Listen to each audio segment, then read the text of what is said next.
사찰법당에 모셔진 삼존불, 왜 세 분일까? 전각별 기본 삼존불 쉽게 이해하기. 안녕하세요. 쉬운 불교 이야기입니다. 사찰에 가면 법당 안에서 가장 먼저 마주하게 되는 분들이 있습니다. 가운데 한 분, 그리고 좌우에 한 분씩, 이렇게 세 분이 함께 모셔진 모습을 우리는 흔히 삼존불이라고 부릅니다. 그런데 처음 절에 가신 분들은 이런 생각을 하실 수 있습니다. 가운데 계신 부처님은 누구일까? 양옆에 계신 분들은 또 누구일까? 왜 법당마다 모셔진 분들이 다를까? 오늘은 사찰의 정각에서 가장 흔하게 볼 수 있는 기본 삼존불 구성을 아주 쉽고 편안하게 이야기해 보겠습니다. 삼존불이란 무엇일까? 삼존불이란 말 그대로 세 분의 거룩한 존상을 함께 모신 것을 말합니다. 가운데 모셔진 분은 그 법당의 중심이 되는 부처님 또는 보살님입니다. 이분을 본존불 또는 주불이라고 부릅니다. 그리고 좌우에 모셔진 분들은 가운데 본존의 가르침과 서원을 도와 드러내는 분들입니다. 보통 보살님이 모셔지기도 하고 부처님의 제자인 존자가 모셔지기도 합니다. 쉽게 말하면 가운데 분은 그 전각의 주인공이고 양옆에 두 분은 그 가르침을 함께 보여주는 분들입니다. 그래서 법당에 들어갔을 때는 먼저 가운데 분을 바라보면 됩니다. 아, 이 정각은 이분을 중심으로 모신 곳이구나. 이렇게 이해하면 사찰의 정각과 불상이 훨씬 쉽게 보이기 시작합니다. 대웅전의 기본 3존, 석가모니불, 문수보살, 보현보살, 사찰에서 가장 중심이 되는 정학은 대부분 대웅전입니다. 대웅전의 대웅은 큰 영웅이라는 뜻입니다. 여기서 큰 영웅은 전쟁에서 이긴 영웅이 아니라 욕망과 번뇌를 이기고 깨달음을 이루신 석가모니 부처님을 뜻합니다. 그래서 대웅전에는 보통 가운데 석가모니불이 모셔져 있습니다. 그리고 좌우에는 문수보살과 보현보살이 함께 모셔지는 경우가 많습니다. 문수보살은 지혜를 상징합니다. 어리석음을 밝히고 세상을 바르게 보게 하는 지혜의 보살입니다. 문수보살은 불상이나 탱허에서 사자를 타고 있는 모습으로 표현되기도 합니다. 또 손에는 경책, 즉 불교의 가르침이 담긴 책이나 지혜의 칼을 들고 있는 경우도 있습니다. 절마다 표현 방식은 다를 수 있지만 문수보살의 보관, 즉 머리 장식에 책이 표현되어 있는 경우도 있습니다. 그래서 문수보살을 볼 때는 지혜, 경전, 바른 알을 떠올리면 쉽습니다. 반면 보현보살은 실천을 상징합니다. 아는 데서 끝나지 않고 그 지혜를 삶 속에서 행동으로 옮기는 보살입니다. 보현보살은 흰 코끼리를 타고 있는 모습으로 표현되는 경우가 많습니다. 흰 코끼리는 크고 묵묵한 실천의 힘을 상징합니다. 또 보현보살의 보관에는 작은 부처님이 표현되어 있는 경우도 있습니다. 이것은 보현보살의 실천이 부처님의 깨달음과 이어져 있음을 보여주는 상징으로 이해할 수 있습니다. 그래서 대웅전의 3조는 이렇게 정리하면 쉽습니다. 가운데 석가모니불은 깨달음의 중심입니다. 문수보살은 바르게 아는 지혜입니다. 보현보살은 바르게 행하는 실천입니다. 즉, 대웅전 3존불은 우리에게 이렇게 말하는 것 같습니다. 바르게 알고 바르게 실천하라. 불교 공부는 많이 아는 데서 끝나는 것이 아닙니다. 아는 것을 삶 속에서 실천할 때 비로소 진짜 수행이 됩니다. 극락전의 기본 3존, 아미타불, 관세음보살, 대세지보살, 다음은 극락전입니다. 극락전은 이름 그대로 극락정토와 깊은 관련이 있는 전각입니다. 이곳의 중심에는 보통 아미타불이 모셔져 있습니다. 아미타불은 서방 극락정토의 부처님입니다. 중생들이 괴로움의 세계를 벗어나 평안한 극락세계에 태어나기를 바라는 큰 서원의 부처님입니다. 아미타불의 좌우에는 보통 관세음보살과 대세지보살이 함께 모셔집니다. 관세음보살은 자비의 상징입니다. 세상의 고통스러운 소리를 듣고 중생을 구제하는 보살입니다. 우리가 힘들 때 나무관세음보살 하고 부르는 이유도 바로 이 자비의 믿음 때문입니다. 대세지보살은 지혜와 큰 힘을 상징합니다. 중생이 어리석음에서 벗어나 바른 길로 나아가도록 돕고 극락왕생의 길을 밝히는 보살로 이해할 수 있습니다. 그래서 극락전의 3조는 이렇게 정리할 수 있습니다. 가운데 아미타불은 극락정토의 부처님입니다. 관세음보살은 자비로 중생을 품어주는 분입니다. 대세지보살은 지혜와 큰 힘으로 바른 길을 돕는 분입니다. 이 3조는 우리에게 이렇게 말하는 듯합니다. 괴로움 속에서도 희망을 잃지 말라. 자비와 지혜로 평안의 길을 향해 나아가라. 절에 따라서는 관세음보살 대신 지장보살이 모셔지는 경우도 있습니다. 지장보살은 고통받는 영혼과 중생을 구제하는 보살이기 때문에 극락왕생 신앙과 함께 모셔지는 경우가 많습니다. 약사전의 기본 3존, 약사열의 일광보살, 월광보살, 다음은 약사전입니다. 약사전에는 보통 약사열애가 모셔져 있습니다. 약사열애는 질병과 고통을 치유하는 부처님으로 신앙됩니다. 몸의 병뿐만 아니라 마음의 병, 삶의 괴로움까지 밝은 지혜로 치유해 주시는 부처님입니다. 약사열애는 손에 약합을 들고 있는 모습으로 표현되는 경우가 많습니다. 그래서 처음 보는 분들도 약합을 보면 아, 약사열애시구나 하고 알아볼 수 있습니다. 약사열애의 좌우에는 일광보살과 월광보살이 모셔지는 경우가 많습니다. 일광보살은 이름 그대로 태양의 빛을 상징합니다. 어둠을 밝히고 생명의 기운을 일으키는 밝은 광명입니다. 월광보살은 달빛처럼 고요하고 부드러운 빛을 상징합니다. 불안하고 지친 마음을 차분하게 가라앉히는 평온한 광명입니다. 그래서 약사전 3조는 이렇게 이해하면 쉽습니다. 가운데 약사열애는 치유의 부처님입니다.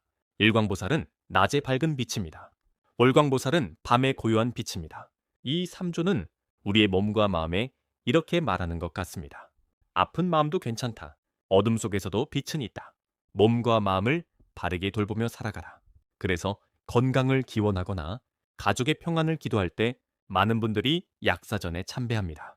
대적광전과 비로전의 기본 구성, 비로잔합을 중심, 다음은 대적광전 또는 비로전입니다.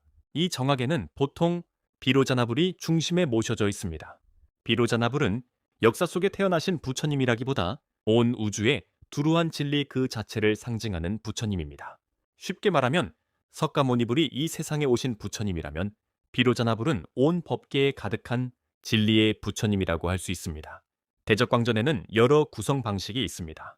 어떤 곳은 비로자나불을 중심으로 노사나불과 석가모니불을 함께 모십니다. 이것을 삼신불로 이해할 수 있습니다.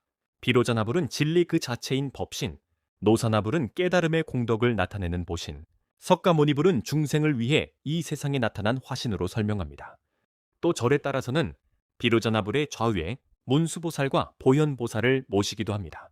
문수보살은 지혜, 보현보살은 실천을 상징합니다.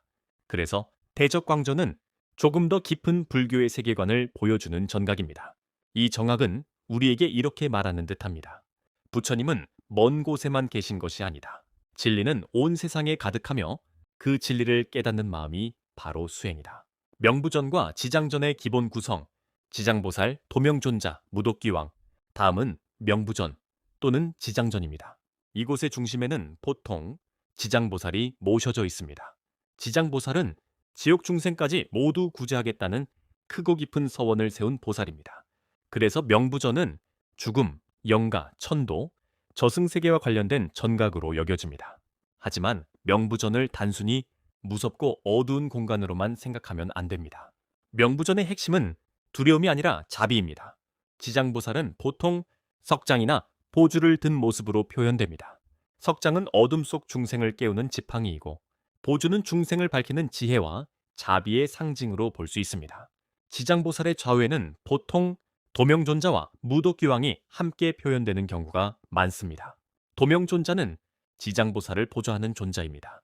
무도기왕은 명부세계와 관련된 존재로 지장보살의 가르침 안에서 중생구제를 돕는 역할로 이해됩니다. 또 명부전에는 시왕상, 즉 저승의 열왕이 함께 모셔지는 경우가 많습니다. 그래서 다른 법당보다 분위기가 엄숙하게 느껴질 수 있습니다. 하지만 그 안에 담긴 뜻은 분명합니다. 죽음 이유를 두려워하라가 아니라 살아있을 때 바른 마음과 바른 행동을 지어라는 가르침입니다. 그리고 지장보살의 서원은 이렇게 말하는 듯합니다. 아무리 깊은 고통 속에 있는 중생이라도 끝까지 버리지 않겠다. 이것이 지장보살 신앙의 핵심입니다. 영산전과 응진전의 구성, 석가모니불, 가섭존자, 안한존자. 영산전이나 응진전에서는 석가모니불과 부처님의 제자들을 함께 모시는 경우가 많습니다. 가운데는 석가모니불, 좌우에는 가섭존자와 안한존자가 모셔지는 경우가 있습니다. 가섭존자는 부처님의 큰 제자로 수행과 깊은 깨달음을 상징합니다. 안한존자는 부처님의 말씀을 가장 많이 기억하고 전한 제자로 알려져 있습니다. 그래서 이 구성은 부처님의 가르침이 제자들을 통해 세상에 전해졌다는 의미를 담고 있습니다. 불교는 한 사람의 깨달음에서 끝나지 않았습니다. 부처님의 가르침은 제자들에게 전해졌고 다시 수많은 사람들에게 이어졌습니다. 오늘 우리가 법당에서 부처님 말씀을 들을 수 있는 것도 그 가르침이 끊어지지 않고 이어졌기 때문입니다. 관음전과 원통전의 구성, 관세음보살 중심, 마지막으로 관음전 또는 원통전을 살펴보겠습니다. 이 정학에는 보통 관세음보살이 중심에 모셔져 있습니다.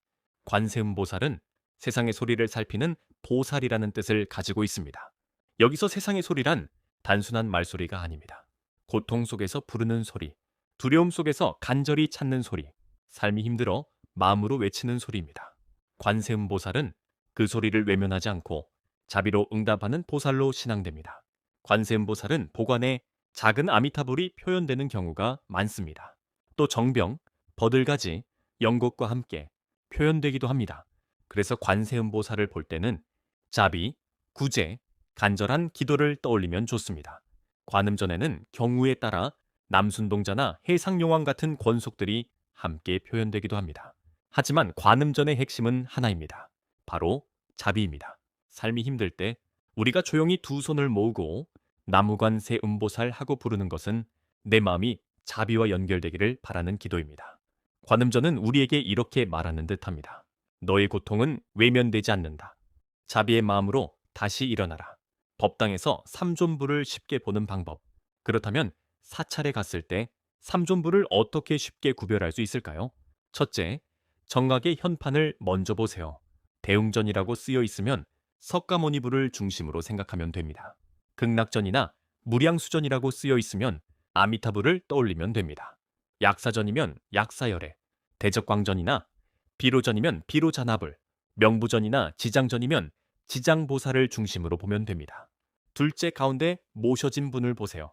가운데 계신 분이 그 정각의 중심입니다.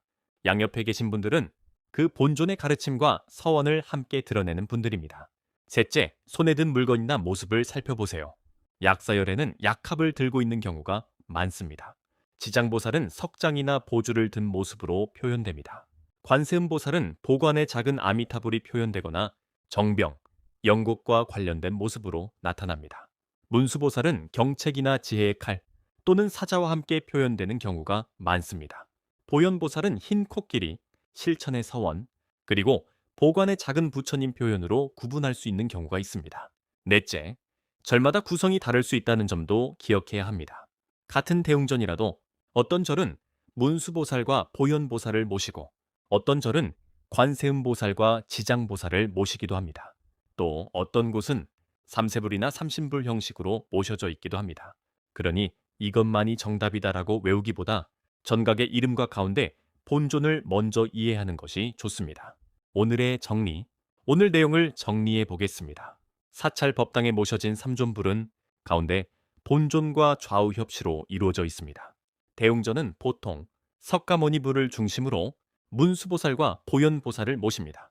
석가모니불은 깨달음의 중심이고 문수보살은 지혜, 보현보살은 실천을 상징합니다. 극락전은 아미타불을 중심으로 관세음보살과 대세지보살을 모십니다. 아미타불은 극락정토의 부처님이고 관세음보살은 자비, 대세지보살은 지혜와 큰 힘을 상징합니다. 약사전은 약사열애를 중심으로 일광보살과 월광보살을 모십니다. 약사열애는 치유의 부처님이고 일광보살은 태양의 밝은 빛, 월광보살은 달의 고요한 빛을 상징합니다. 대적광전이나 비로전은 비로자나불을 중심으로 삼신불 또는 문수보살과 보현보살을 모시는 경우가 많습니다. 비로자나불은 온 우주의 두루한 진리의 부처님입니다. 명부전이나 지장전은 지장보살을 중심으로 도명존자와 무독교왕이 함께 표현되는 경우가 많습니다. 지장보살은 고통받는 중생을 끝까지 구제하겠다는 큰 서원의 보살입니다. 영산전이나 응진전은 석가모니불과 제자들을 함께 모신 전각입니다. 가섭존자는 수행과 깨달음을, 아난존자는 부처님 말씀의 전승을 상징합니다. 관음전이나 원통전은 관세음보살을 중심으로 합니다. 관세음보살은 고통의 소리를 듣고 자비로 응답하는 보살입니다. 마무리, 사찰의 법당은 단순히 불상을 모셔놓은 공간이 아닙니다. 그 안에는 부처님의 가르침과 보살님의 서원과 우리 삶을 돌아보게 하는 지혜가 담겨 있습니다. 가운데 모셔진 본조는 깨달음의 중심을 보여주고 좌우의 협신은 그 깨달음이 지혜와 자비와 실천으로 세상에 펼쳐지는 모습을 보여줍니다. 이제 사찰에 가셨을 때 그저 절만 하고 나오지 마시고 잠시 전각의 현판을 바라보세요. 그리고 가운데 모셔진 분이 누구인지, 좌우의 분들이 어떤 의미를 지니는지 천천히 살펴보세요. 그러면 사찰의 법당은 더 이상 낯선 공간이 아니라 부처님의 가르침을 만나는 따뜻한 공부의 공간이 될 것입니다. 오늘도 부처님의 가르침 안에서 지혜롭고 자비로운 하루 보내시길 바랍니다. 구독과 좋아요는 쉬운 불교 이야기에 큰 힘이 됩니다. 성불하십시오.